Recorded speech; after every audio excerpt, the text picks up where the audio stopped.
What is a dirty business tactic that you know and everyone should be aware of it? Not sure if this fits. But if you are offered a raise for taking on new responsibilities, get it in writing. Just learned that the hard way. Been there myself. Manager promoted me. Said pay raises will come soon based on performance.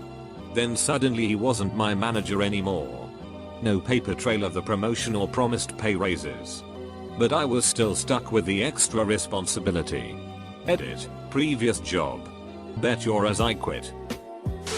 A local lawn maintenance business takes advantage of unsuspecting customers in 3 ways. 1. On monthly bills.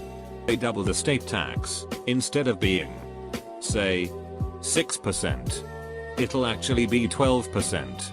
If you check the math. 2. Without discussing it with homeowners. They charge double for double cuts when the grass is a little taller in areas than usual. So, if you had agreed to pay $50 per mowing, the monthly bill says $100 for each visit. They never ask, they just do it and charge double, in most cases. It's just a small patch of the yard that has taller grass. Not the entire thing. 3. They are supposed to mow once per week. But without telling customers first. They start mowing every 5 days, which means they get to charge for more mowing visits per month than necessary. If you're buying a used car and it's parked over a puddle, they don't want you to look underneath. Oh, that's ducking a disgustingly dirty move.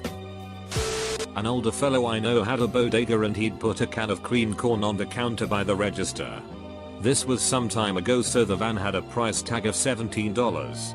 He sold that can of cream corn to everyone who bought anything there. If they realized they were paying too much, he'd just say he thought that was their can of corn. Most people didn't notice though, and he sold that same can of cream corn maybe 20 times a day. When moving out of a rental apartment house, make sure to take lots of pictures and ask the owner landlord to do a walkthrough with you. Video the walkthrough.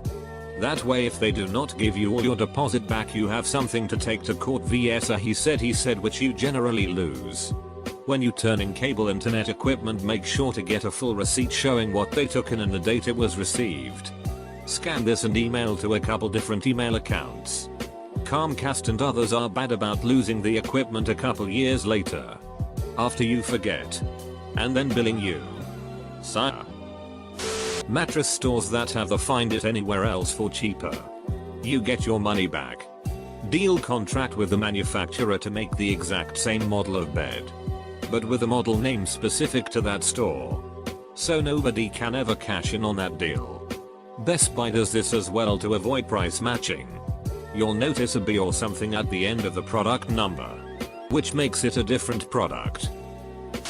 Dish Network's door-to-door salesman will tell you that it's fine to use your parents' name and social security number for your account if your credit prevents you from getting service.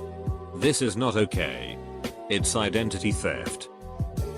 The higher priced items like prime rib and seafood is typically at the end of the buffet line, and cheaper, more filling options like bread and mashed potatoes are at the front.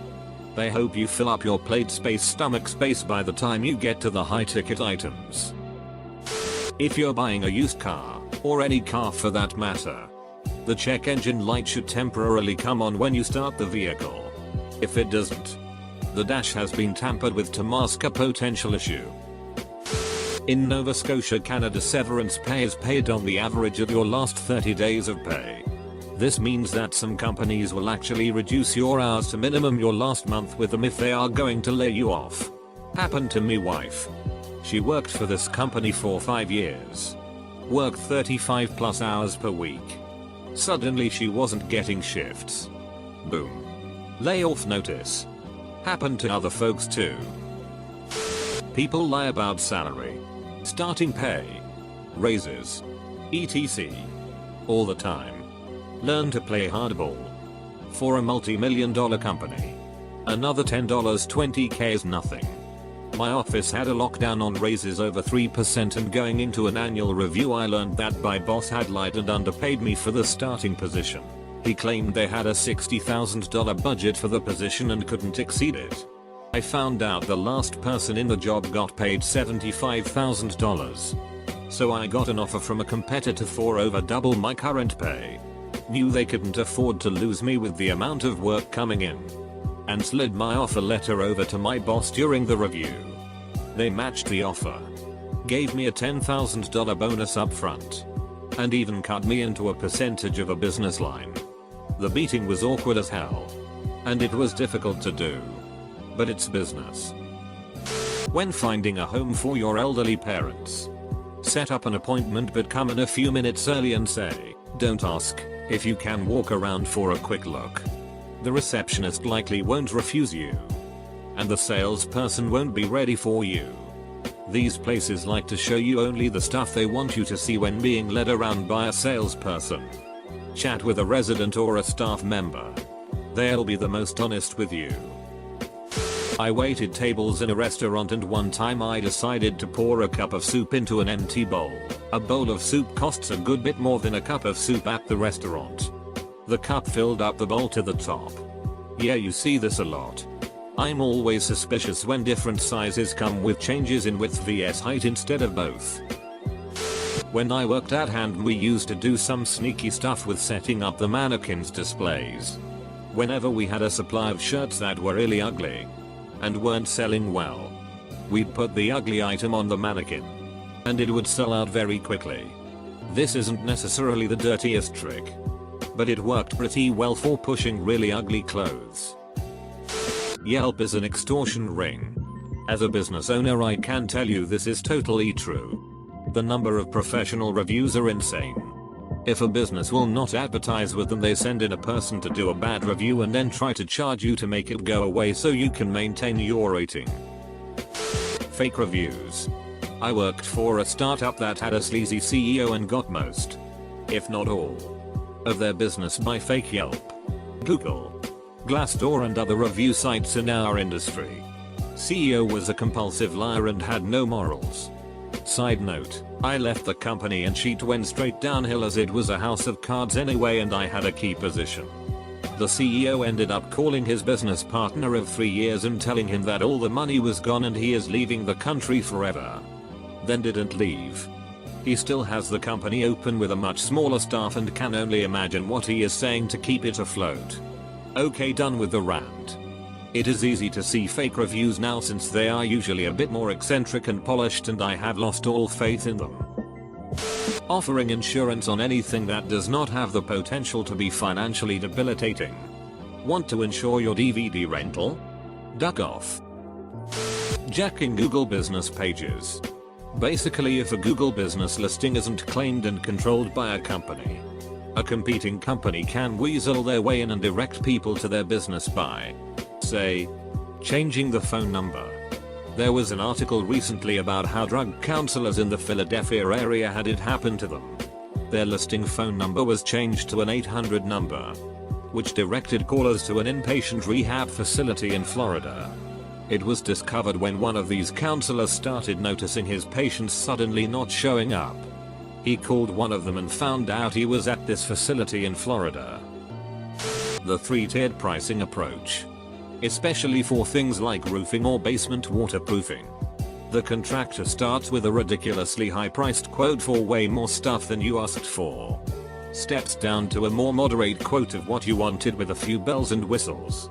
Then the third quote is for what you requested. This gives you the illusion of choice and reduces sticker shock because although your requested absolute minimum service is really expensive, it's only half the cost of their recommended repairs. Debt collectors will have detectives call you from a number that appears to be a legitimate law enforcement agency when you Google it. It's actually a spoofed caller ID using a legitimate agency's fax number. The detective will threaten arrest and throw around names of local judges. The debt collector will claim to not know the detective who left the message, but will be willing to take care of your debt. Edit time. Yes. It's illegal. But it's very hard to prove, and that's why they do it. Law enforcement or courts will only call you in the case of theft, like a hot check, but will never call for an old debt. It's civil and they don't have jurisdiction. In France, it's hard to fire or lay off people. So when big companies need to clean house a bit, they move the office to a new location quite distant from the current one. In the process they reduce the office size from 50,000 seats to 30,000 because they've estimated that amount of people will resign rather than endure a 4 hours commute. But officially totally you still have your job if you want. We are not laying you off. But I need you in the office every day. Or you could resign if you don't like the new location. Nestle did that and apparently it's fairly common now for multinationals around Paris. In high-end vendors will often go dark in the months before a service contract renewal or infrastructure refresh is needed. The idea behind this is that the customer is forced to come to them. Or they can come to the customer with little enough time to complete the refresh that they are either forced to make a purchase on bad footing for price negotiations or a new service agreements for an additional year at a higher rate while migrating to new gear. Some stores increase the price of a product and then put it on sale by a percentage of the fake higher price. Real estate gurus who sell their courses online in downloadable digital format and say that we must buy now since they only have a few courses remaining and when they're gone. How the duck do they run out of digital downloadable courses? Do their computers run out of binary ones and zeros after so many downloads? Sounds stupid but people fall for this ploy regularly. It's not dirty as it's legal, but there is a reason that stores ask you to donate some amount to a charity or fund. They can use your donation to help them get a tax write-off. Be careful if your friend from high school messages you out of the blue on Facebook. They have something to sell you or some pyramid scheme they want you to join. Edit. Might. Edit 2. Multi-level marketing companies ruin tarnish the relationships between family and friends of people that work for them. Or they want in your pants. I was a waitress at a family-owned restaurant that paid me $0.10 more than the minimum wage. They were able to require me to turn over all tips that I never saw again because they paid me over minimum wage. I think this is technically legal, but sleazy nonetheless. I made really great tips and it was hard turning the money over. It's also pretty deceptive to the customer, who thinks their money is going to the wait staff, not the restaurant. The closing down sale in the shop that never closes down. It's just in closing down sale mode continuously. I'm amazed shops are allowed to get away with this. Closing down sale until 5 PM. Grand reopening sale tomorrow at 9 AM. If you ever get a demonstration of a service from a company, they will always use their very best, most experienced staff, but once you've signed up you might find you've got the dregs that they couldn't foist on anyone else working for you. Buying tickets online and being charged a convenience fee for the privilege of buying it online. $15 is not really convenient for me. I ended up not going to a few shows because the tickets were $30, but then with fees they were $60. I just couldn't justify it. Petco will sell you non-aquatic plants specifically for your aquarium that will poison everything in the tank. At Home Depot and Lowe's there are cacti with plastic flowers glued onto them. I know a guy who does pest control who specializes in raccoon removal. He takes the raccoons from one house in one neighborhood, then takes and releases it in another neighborhood, then waits for the people there to reach out to him to remove the raccoon from their home. If someone starts trying to trade away all their sheep because they have so much of it while they've been sitting on a development card for half the game, do not trade. Some companies on Amazon will offer to refund your purchase of their item on PayPal if you give them a good review. That way it still looks like a verified purchase through Amazon. When dealing with a salesperson, they will wait for a third hard no before ending their sales pitch. We have many more clients interested in this limited offer. I've actually said, then why do you need me? In response to this a few times. Sometimes I get a stammering UHH. Well, YC. I'm trying to help you in response. But one time the dude just laughed and said okay. Yeah, got me. The second guy would have my bussines by sheer virtue of not insulting my intelligence any longer. Or was that his ploy all along? Placing the most profitable items at aisle level, worst deal for you, and the best value for money items in hard to reach places. Making you walk past all the items in the store due to design. For example, IKEA. Edit. This isn't dirty in terms of legality but in terms of sneaky tricks that aim to get more money from you. Mechanics and other car servicing places will often put many additional tasks replacements on your bill or imply that you should do things immediately. While many of their recommendations are things to keep in mind, often the tasks they are talking about are not immediately necessary and can be put off for a while before there is an issue. This in no means is me saying that you shouldn't regularly take your car for servicing.